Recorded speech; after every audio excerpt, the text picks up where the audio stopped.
Assalamualaikum warahmatullahi wabarakatuh. This is a video lesson recording for general mathematics, still on module 1, key concepts of functions, but we are going to continue our discussion from last week, and today we are going to discuss lesson 2, evaluation of function, and 3, operations on functions. Now, going back to your modules, last time we actually talked about the function, relation, and function. What is the importance of knowing relations, and what are the real-life applications of a relation, representations of a relation, what is a function, how will you know or distinguish if a given set of relation is a function, also what are the types of a function, and some of its examples, and especially we discuss piecewise function and discuss some of the worded problems for you to identify a piecewise function. Again, piecewise function is just a compound function, meaning more than one ang function niya. To create a formula that, meron kasi talagang mga bagay-bagay na hindi lang isang formula ang makakasagot sa kanya, but rather there should be more than one. So that is a piecewise function. So moving on, now we are in lesson 2, which is evaluating functions. In this lesson, you should be able to evaluate a function and solve problems involving functions. So going back as a review in your algebra in junior high school, so there is what we call the law of substitution. If a plus x is equals to b and x is equals to c, then a plus c is equals to b. So for example, find the value of x squared when x is equals to 9. So i-substitute lang natin yung 9 sa x. So 9 squared is equals to 81. Okay? So evaluating a function, it means having the variable replaced, in this case x. Usually naman talaga, ang pinakasikat na variable is x, with the value from the function's domain and solving for the result. To denote that we are evaluating f at a for some a in the domain of f, we write f function of a. So for example, we have a set of domain which are 0, 1, 2, 3, and 4, for example lang, and then we have a function of x. Function of x is equals to x squared plus 1. If we are going to say that we are taking 0 from the domain and substituting that to this function, we will be getting f function of x, which is in this case 0. So ganito ang magiging itsura niya. And then, syempre, substitute na natin yung 0 sa x plus 1. So, by calculating this one, you will get 0 squared is 0 plus 1 equals 1. So, f function of x, which is where is x is equals to 0, then the answer is 1. For example naman, let's say na you will get this value from the domain. So function of x now is equal to 1, and then substitute this one. So 1 squared is 1 plus 1, 2. Okay, so last example, for example, you're getting 2, so magiging function of x, but in this case, your x is equals to 2, and then 2 squared plus 1, 4, okay, 5. Okay, so the same way with other, depende kung ano yung value ng domain mo. Okay? So next, in the context of a function being a function machine, okay, evaluating a function is similar to providing our machine with a valid input. We can say that the domain is the function's input values and the range is the function's output values. For example, this one, this is some type of machine. Kaya niya sinasabi na machine yan is because function machine, okay, function machine, because formulas can actually be used in a machine. So for example, in a elevator, ito yung pinaka na example, pinaka simpleng example. If we say that, let's say x is the number of person or people inside the elevator. For example lang ha, elevator. So if x is, let's also say that y is equal to the status or state. Okay, pareho lang yan. Status state of the door. Okay. So, pwede nating sabihin na we have a function that says, open the door. Let's say, if y, your status is close, and then x, by the way, let's have a maximum of x. Let's say, ang domain natin is 1, okay, sali natin ang 0 kasi may chance, di ba, na walang tao sa loob ng elevator. Okay, 1, 2, and then let's say, maximum niya is hanggang 20 lang katao. Okay, pag nag-abot na ng 20, maximum limit na siya, hindi na pwede magpasok or hindi na pwedeng tatanggap pa ng iba pang tao ang elevator. Okay, so let's say, I have here a condition where y, ang status ng door ng elevator is close, okay, and x is equals to 0. This type of conditions, you can say that pwedeng, or i-English ko na lang, elevator can still accommodate passenger. Passenger bang tawag? I don't know. Anyway, so it is still okay.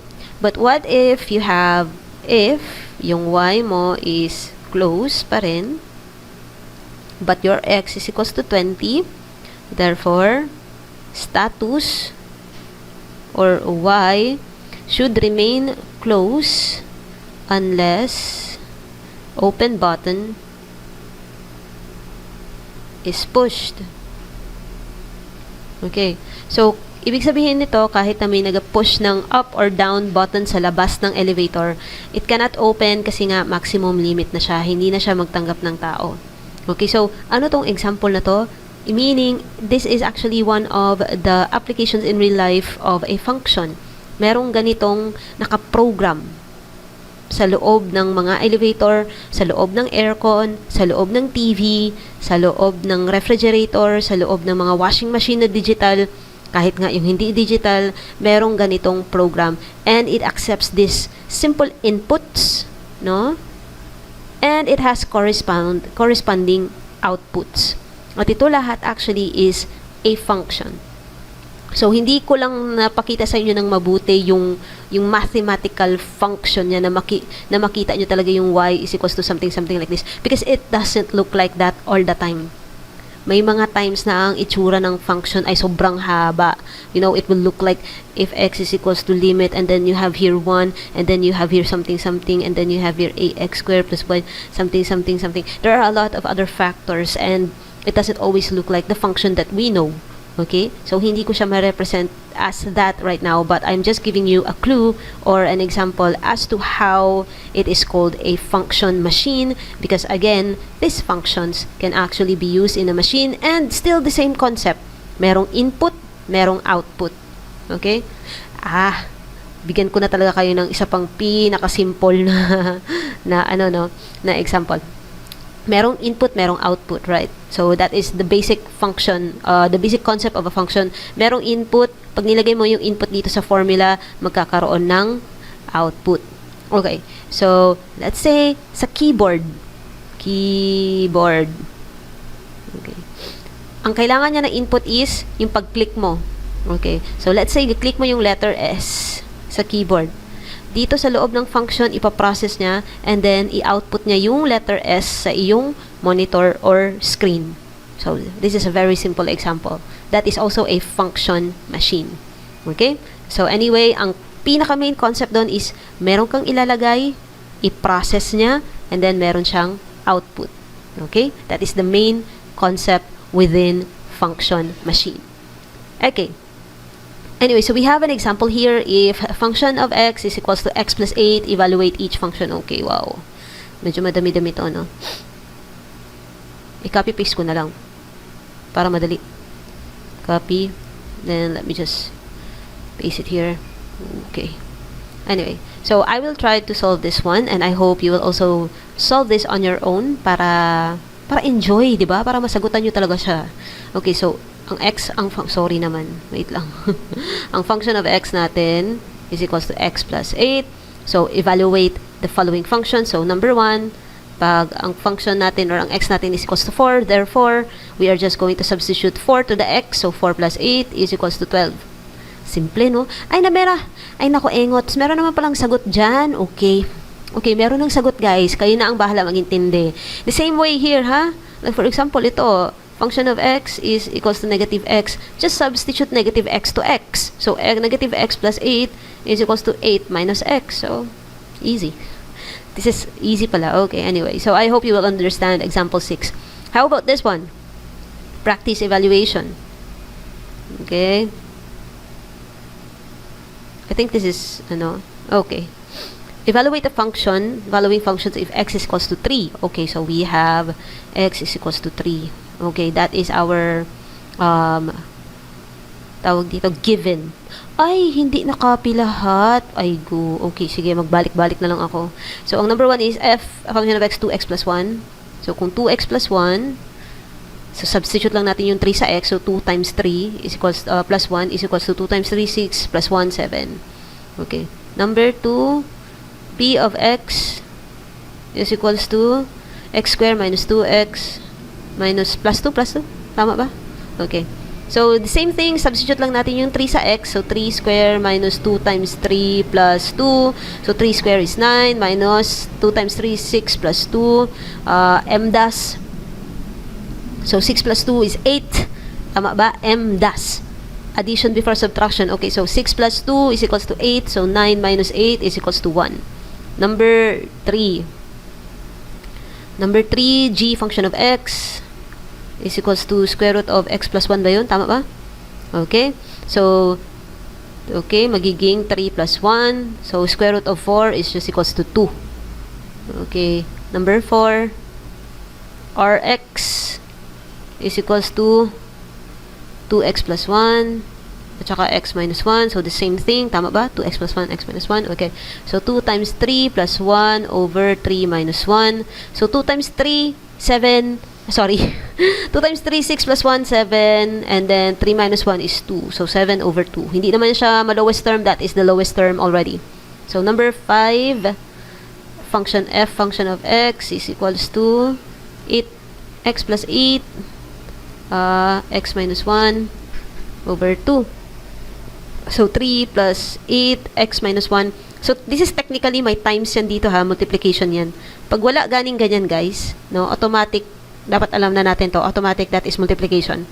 Okay, so anyway, x minus 1, 3 minus 1 over 2. So, kung evaluate natin to siya, 3 minus 1 is 2, 2 over 2, 1. 1 times 8 is 8. So, technically, it is also 3 times 8. So, 3 plus 8. So, 3 plus 8 is equals to 11. Okay, that's it. No, simpleng simpleng solution lang, solving for evaluating of functions. Okay, so find g function of 4 and r function of 1 where g and r are as defined as above. Okay. So ano yung g? Okay, yan ang g. So sabi niya, kung negative 4 daw ang g, so g function of x is equals to x plus 1. Tama ba? Pero sabi niya, negative 4. So, i-negative 4 ko ito, plus 1. Negative 4 plus 1 is negative 3 ba? Tama ba? Negative 4 plus 1. Negative 3. Okay. This cannot be since negative 4 is not in the domain of gx. Paano natin nasabi na hindi siya nasa domain ng gx? Why? It's because of the negative sign. Walang in real numbers, okay? Kasi real numbers naman yung pinag-uusapan natin, 'di ba? I hope you still remember the anong tawag dito? Number systems. Tama ba? Number systems na pinag-aaralan natin because we have the just a little bit of konting review lang. Dito muna tayo, konting review. So, we have the natural, or that is the counting numbers, di ba? So, ito yung tinuturo sa atin sa grade 1. Pagbilang, 1, 2, 3, 4, 5, 6, 7, 8. And then later in our lives, I don't know kung kailan yun, but we realize na kailangan pala isali ang 0. Because, 0, 1, 2, 3. So, that is actually whole numbers now. Tinuro na sa atin ng whole numbers. 0, 1, 2, 3, blah, blah, blah. Dito, mag-start lang tayo sa 1, 2, 3. Okay? And then afterwards, I think high school or grade 6, I don't know about you, but meron palang negative numbers. O negative infinity at saka positive infinity. Now, we know about integers. Okay? And then afterwards, all of these things, it's actually under the umbrella of the real numbers. Ito na yung tinatawag natin set of R. Okay? Negative infinity, positive infinity. These are the R, the set of R, the real numbers. However, meron tayong tinatawag na mga fraction part, or that is the rational numbers.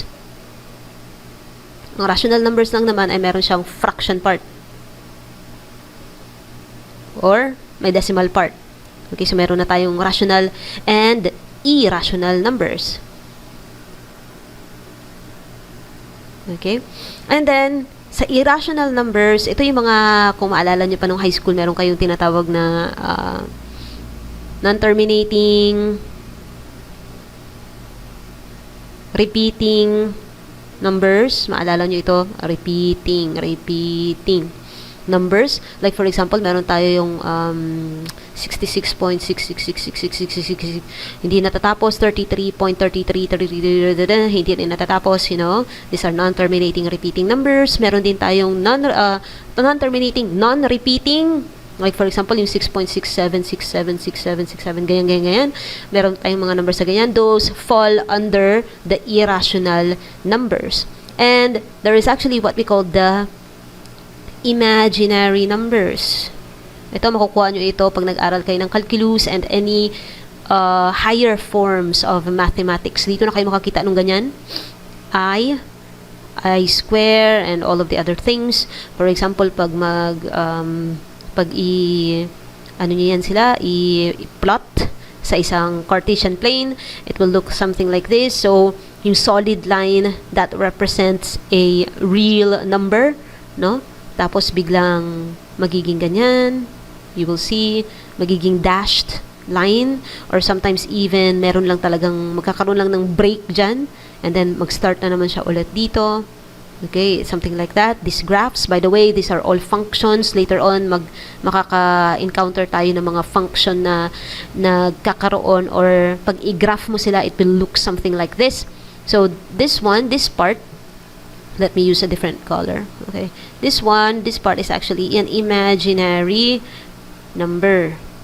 Okay, so, because in reality kasi, no, hindi pa kasi kompleto talaga ang knowledge, no? Hindi complete ang human knowledge, of course, because only Allah has completed as perfect. Sa kanya galing ang knowledge. Ano lang ba yung alam ng tao? Napakaliit, napakakonti, no? Napakatiting lamang sa totoong knowledge ng Allah. So, hindi kompleto ang knowledge ng tao. And even the mathematicians, they know that there are a lot of things out there that we don't know and we cannot explain. And they were able to find out the imaginary numbers. However, they cannot depict it in real life. Kumbaga pa, hindi ito masyadong ginagamit sa engineering, or although pinag-aaralan to ng mga engineers, pero hindi siya na-apply because again, it's imaginary. It is beyond the human comprehension. It is beyond, you cannot see it. Hindi siya tangible. Okay? It's intangible. Okay? But pinag-aaralan pa rin because the concept is there. The mathematicians know that there is a concept. Like for example, infinite. Although infinite is pinag-uusapan sa real functions, or I should say sa real numbers. Infinite is that concept. But can you depict infinity in reality? Kahit nga ang tawag dito, ang movie na Matrix, alam niyo ang movie na Matrix, they tried, no? Yung bang, nakita niyo yung sa Matrix, yung nahuhulog-hulog yung 1 and 0 for eternity, yun yung sinasabi nila, yun yung depiction nila for infinity. But then after the movie, it's still not infinity. It's just a depiction of an infinity. You really can't depict infinity in a reality. Okay, so yun yung sinasabi nating imaginary numbers. You cannot depict them in reality. Siguro hindi kaya ng utak natin, no? But there is such concept as that kasi nga hindi kompleto ang knowledge na kaya ng human brain. Okay, so anyway, that's just a what do you call this one? Review lang yan siya, no? Sa number systems na alam natin. And why am I talking about that? Because of this, I just wanted to prove, grabe, no? Grabing segue. But I just wanted to prove that this negative 4 is not in the domain of g function of x kasi nga negative siya. This, you cannot find the square root of negative 3. There is no such thing. But if we are going to use the imaginary numbers, this will become square root of pwede kasi natin to siyang gawing negative 3 at saka positive 1 kung i-factor out natin siya, no? So it will become negative 1 at saka square root of positive 3. So square root of positive 3, kwan na yan siya, no? Tawag dito, ganyan pala dapat, guys. Sorry, walang equal sa gitna because it's still the same. Okay? Parang hiniwalay ko lang siya, no? But as you can see, it's still the same as this. Okay? So ang square root of ang square root of 3, pag i-calculate mo yan siya, meron yan siya. Okay, merong isasagot ang calcu sa'yo. Pero pag itry ninyo ang square root of negative 3, wala. Ang sasabihin niya, math error. Okay, kasi nga, it cannot be.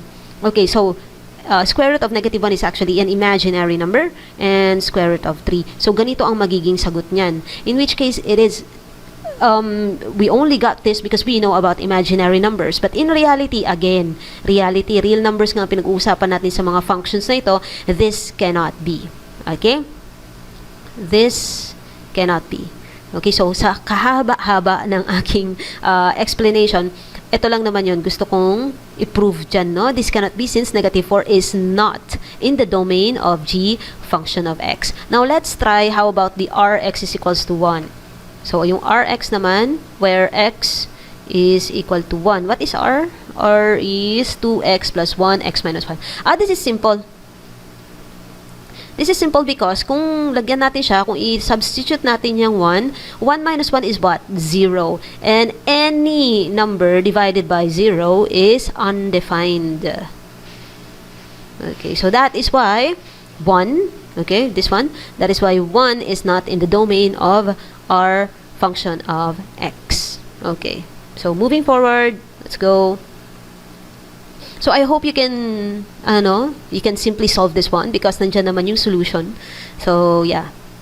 Also, this one, activity 1, 2.2, temperature. Memorize nyo na to. Nag-substitute ako last time sa grade 7 and we were tackling this one. We were discussing this one. Meaning, itong formula na ito ay na-introduce na sa inyo grade 7 pa. So, I'm sure kaya nyo sagutan ito na part. This one, medyo baka mahirapan kayo dito but just ask me if you cannot understand it, okay? Just ask me. PM nyo lang ako kung may questions kayo. Anyway, so moving on, let's go to lesson 3, which is operations on functions. We have 5 operations on functions, and the main objective for this lesson is for you to perform addition, subtraction, multiplication, division, and composition of functions, and solve problems involving functions. So, I really hope that you will try and solve. Kahit try lang good, guys. No? Just follow the modules, the examples in the modules. Because, again, the main objective is for you to perform. You should be able to add, subtract, multiply, divide, and get the composition of a function. Okay, so, just a little bit of reminder. But I'm sure we already reviewed that. Okay. Exponentiation pala. So I really hope that you reviewed the law of exponentiation. Kahit yung pinaka-basic lang. Okay, so operations and functions, it is an important concept to understand that adding, subtracting, and multiplying two or more functions together will result in another function. Okay? Pero sa division, dividing two functions on the other hand, will also result in another function if the denominator or divisor is not the zero function. Okay? Kasi nga, sinabi na natin dito kanina, anything, even if this is a function, if you divide it by 0, then it's still undefined. Okay? It still goes that way. Okay, so this can only be true if the denominator is not the 0 function. Okay, so addition of functions, let f and g be any two functions. Before, dun sa evaluation of functions, isang function lang ang tinitira natin. Isang function lang ang pinag-uusapan natin, right? But here, in the operations, we have to have at least 2. Dapat meron tayong at least 2 functions, okay? So, the sum f plus g is a function whose domains are the set of all real numbers common to the domain of f and g and defined as follows. By the way, when we say common, kung i-imagine natin yung set niyan, no? So, dito yung domain, okay? Domain ng function of x, and this is the g function of x domain. Ito yung kanilang so not just the commonality, but the union. There you go. Union of the domain of function of x and the domain of g function of x. So it will become like this, plus g function of x is equals to, syempre, the fx plus g function of x. So madali lang naman ang addition, no? Like, let me just copy this. May sagot naman yan. So, madali na lang talaga ito para sa inyo. I will give examples later kasi yung example dito is nasagutan na siya. So, you just have to follow this one. No? Just add similar terms. Yun lang naman dyan. Okay? So, sa subtraction, the same thing actually.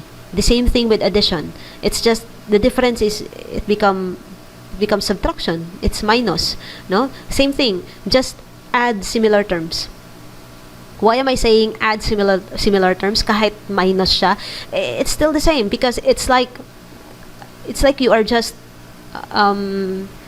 it's like you are just, ano ba ang kaibahan ng ganito? Ano bang kaibahan ng f plus g at saka f minus g? It's like you are adding the negative of g. That is why I say subtraction and addition are somewhat, are the same, no? Practically the same. Just do not forget to change the signs. Yun lang naman ang issue dito at usually na tawag dito, nakakalimutan ng tao. Do not forget to change the sign. It is still addition, but do not forget to change the sign. Because in the laws of the integers, nagbabago, no? Dahil sa sign. So do not forget the sign. I will give examples later. Mag-solve tayo ng activity dito. For multiplication naman, distributive property lang. Distribute, no? I-times mo lang talaga siya. Distribute lang talaga siya. So again, with the example, andito lang siya. So again, it's just distribute. Like for example, ito x times x squared. So x to the power of 3. Again, kaya ko nga kayo pinapareview ng law of exponentiation. Dito nyo yan magagamit, no? So x times positive x, so x squared. X times negative 2, so negative 2x. And then, ito na naman siya, itong negative 1, so negative 1 times x squared, negative x squared. And negative 1 times x, negative x. Negative 1 times 2, positive 2. Sorry, negative 1 times negative 2, positive 2. And then, from this, just add the same terms. Add like terms, I should say. So, it's quite easy, okay? So, wait lang. Doon muna tayo. Okay, i-solve ko na lang muna ito. Kasi, just to show you something, I will solve multiplication, addition, at saka subtraction for this activity. Just to give you an example of addition, subtraction, and multiplication. So, for addition, let's have addition first. Okay, so ang given natin, f plus h. So, ang function of x natin is, x plus 1. Ang h naman is, what is h? Medyo mahaba.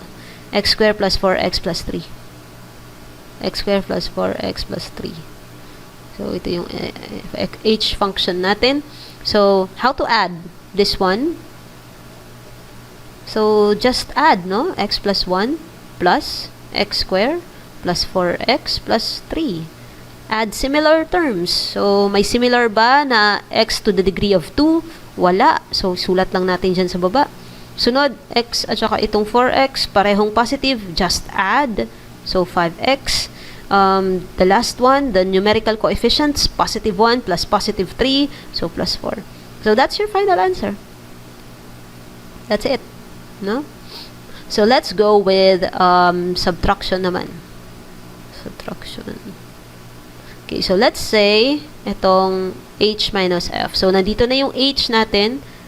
It's also f. Okay, so the same given, no? I-minus lang natin. So ang magkalabasan na naman nito is h minus f x. So unahin natin yung h. So x squared plus 4x plus 3 minus x. Okay, itong 1, itong plus 1 niya dito, don't forget, magiging negative 1. Okay? Parang itong x, parang gi-change mo lang talaga yung signs niya. Parang tulad nito, this x is a positive 1, right? So, naging minus siya dito, naging negative siya. So, itong positive 1 dito, maging minus siya dito, naging negative siya. So, just change the signs for the subtraction part. Okay, so after you got this, just add like terms again. So, x squared, wala pa rin siyang kasama, so just bring it down. Positive 4x minus x is positive 3x. Positive 3 minus 1, so positive 2. So, this is now your final answer. Okay? I hope it's quite easy for you. Let's go to multiplication. So, multiplication. Okay. Anong multiplication dito? Let's have VF kasi meron na akong F doon. So, ang kunin ko na lang is V x squared plus 2x minus 15. So, ano yan? X squared plus 2x minus 15. Tama ba? Okay. So, I already have F here. So, function of x is equals to x plus 1. Okay, x plus 1. So, kung i-times ko siya, ang kinalabasan lang yan is x squared plus 2x minus 15 times x plus 1. So, magiging x squared plus times x. Sorry, shukran Estad. So, magiging x squared, i-times mo muna yan dito. So, x to cube. And then, this one to that one. So, x squared. And then, we have this one. So, plus 2x squared. And then, this one to that one. So, plus 2x. And then, negative 15x. And then, the last but not the least, 15. Okay. And then, add like terms na naman. So, x cubed. Ito at saka ito. So, we have plus 4. Plus 2x. Sorry. 3. Okay. Plus positive 2 minus 15. Negative pala. So, negative 13x. Minus, nag-iisang numerical coefficient, 15. So, this is your final answer. Yan lang siya. Okay? So, I hope you will be able to answer all of these things. So, sa division naman, let's go to division. Let f and g be any two functions. The quotient f over g is a function whose domains are the set of all real numbers common to the domain of f and g and defined as follows. So, f over g, function of x is like this, where again, g function of x is not equal to 0. Kasi nga, again, it will become undefined. So, let's give an example here. So, x plus 3, example tayo ng division. So, function of x is equals to x plus 3. And then, we have g is equals to x squared plus 2x plus 3. Tama ba? Tama. Minus 3 pala. Sorry. Minus 3. Okay. So, ang f over g, x, is equals to, unahin natin yung x plus 3 sa taas over x squared plus 2x minus 3. So, the easiest way for this one, kung ayaw natin mag-long division, is i-factor out natin itong nasa baba. So, ano ang factor niyan? Okay, so, ano ang factor ng negative 3 na pag i-add mo ay 2, positive 2? That is 3. Positive 3 at saka 1. Tama ba? Tama ba? I-check natin. FOIL method. X squared minus x plus 3x plus negative 3. Tama ba? This is positive 2x, right? So, I got it. Okay. So, anyway. So, tama ito siya na factors. Guys, review kayo ng factoring. Kung nalito kayo sa ginawa ko, review lang ng factoring. Madali lang yan. Okay, so anyway, sorry. So, ibig sabihin, pwede nating makancel to. Tama ba? And ibig sabihin, ang final answer would be 1 over x minus 1. That is your final answer. Okay? Tama ba? Okay. Another example for division. So, sample 2 for division. Let's say, meron daw f function of x is equals to what? X squared minus 8x plus 7. So, x squared minus 8x plus 7. Tapos, meron tayong g function of x is equals to x squared plus 2x. Ano yun? Minus 3. So, isolve daw natin ang f over g x. So, is equals to, mauna itong nasa taas. Sorry. 8x plus 7 over x squared plus 2x minus 3. So, mahirap-hirap. So, ano lang tayo? Factor out. Okay, so, ano ang factors ng 7 na pag i-add mo, magiging negative 8? Tama ba? Tama? Wait lang. Iniisip ko, x square, negative 7x, negative 1x. Tama? Tama, no? Positive. Okay. I hope na-gets ninyo yung pag-factor ko. Okay, anyway. I'm sure it's easy for you. Kasi nga, nanggaling kayo doon eh. Kababago nyo lang nag-algebra. I mean, katatapos nyo lang sa grade 10 ng algebra. So, I know factoring is easy for you. Okay, so anyway, dito naman sa baba, it's the same thing at given sa taas, no?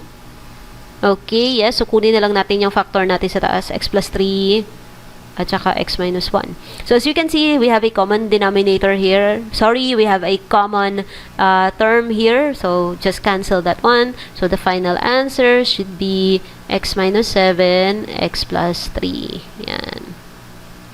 Okay?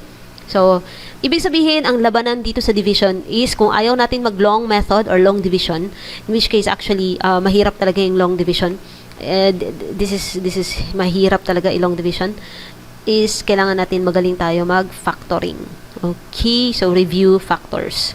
So, itong practice na part, this part, na-solve ko na yung iba. So, yung iba na lang yung isa-solve ninyo. So, just a little bit of a note.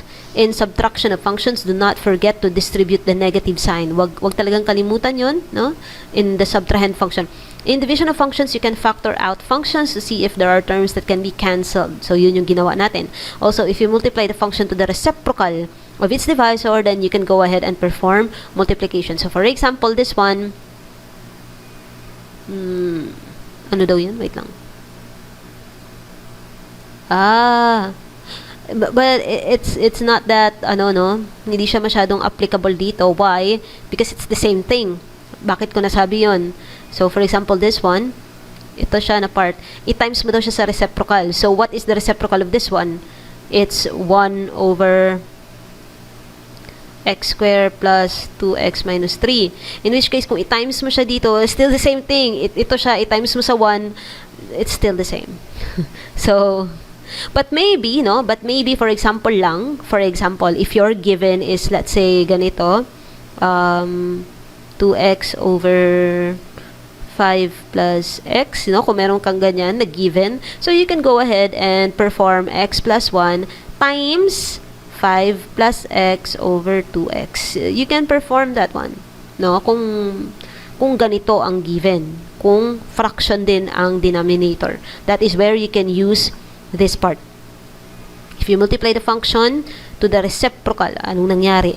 To the reciprocal of its divisor, then you can go ahead and perform multiplication. Okay, so addition, subtraction, multiplication, and division of functions are quite the same as your basic arithmetic operations. It's quite the same. So ito lang ang medyo naiiba. Composition of functions. So what will happen if the output of the function of x, 2x plus 1, is used as the input for the function, g function of x is equals to x squared minus 2x plus 2. So, ang resulting niya is, itong 2x plus 1 ay ilalagay mo sa lahat ng x variable ni g function of x. So, this is going to be the result. So, itong si x squared, nagiging 2x plus 1 squared, minus si 2x magiging 2 times 2x plus 1 And then si 2, okay, plus 2 lang siya.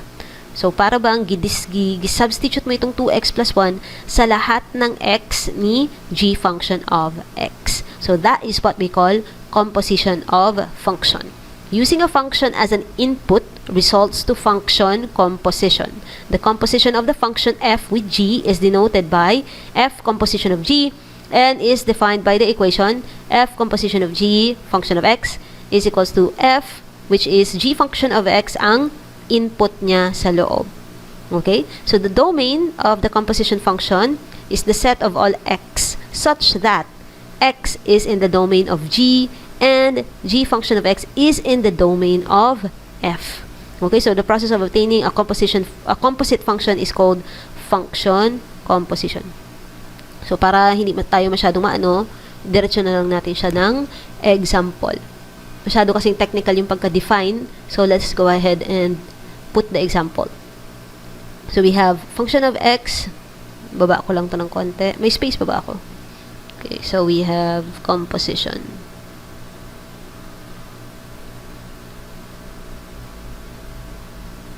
Okay, so as an example, we have function of x is equals to 4x minus 5. 4x minus 5. And then we have g is equals to x squared plus 4. So, ang hanapin natin is, okay, f function of gx. Ibig sabihin, itong sa second part niya, yun ang magiging input ng f. Okay? So, wag malito. Pag for example, naging ganito, so, ibig sabihin, yung f naman ngayon ang magiging input ng g. Okay? So, wag nating lituhin ang mga sarili natin. Yung second part, itong nasa second part, ang magiging input ng first function. Okay? So, for this one, so, let's take 4x minus 5. Okay? But then, we have to input g, ito siya, dito sa x. So, magiging 4 times x squared plus 4, okay, minus 5. So, just evaluate as normal. So, magiging 4x squared plus 4 times 4, 16, minus 5. Okay? So, pagdating na dito na part, just add like terms. So, ang final answer should be 11. Okay. So, that is the final answer. Okay. So, mag-practice tayo because may mga ano naman dyan, no? May mga example. So, i-practice, i-solve ko ito, no? Let me solve this one. Letter A. So, g of x, pero iba ang given. Okay. So, ang given is sample, no? Ang f function of x is equals to, ano yun? 2x plus 1. Okay. And then, ang g is square root x plus 1. Ang hinahanap natin is g, composition of, f composition of g function. So, itong f ngayon ang i-input natin sa g. So, let's go ahead and do that. So, magiging square root of, ano yung x? Yung 2x plus 1. Okay? Plus 1. Kasi nga, ito, meron pang plus 1 dito. Okay? Huwag malito. So, the same thing. We just have to, anong tawag dito? I-solve lang natin siya as per usual. So, 2x, 1 plus 1, 2. Okay? So, pwede nang yan ang sagot ninyo. Or, pwede ring i-factor out nyo yung 2. But, still the same though. That is the final answer talaga. Wala nang, hindi na siya ma-solve. That is the final answer. Okay? So, anyway, ano pa ba? Meron pa bang mga bagay dito na kuan na ito wala ka, nagtaas. Okay. So, kuan na ito siya mga puro solving na. So, I really hope that you will solve this, guys, because there's no other way to learn instead, aside from, just doing it. Tapos, kung hindi nyo maintindihan, you try to watch video lessons or you try to ask me, PM me in Messenger or in the group chat. Okay?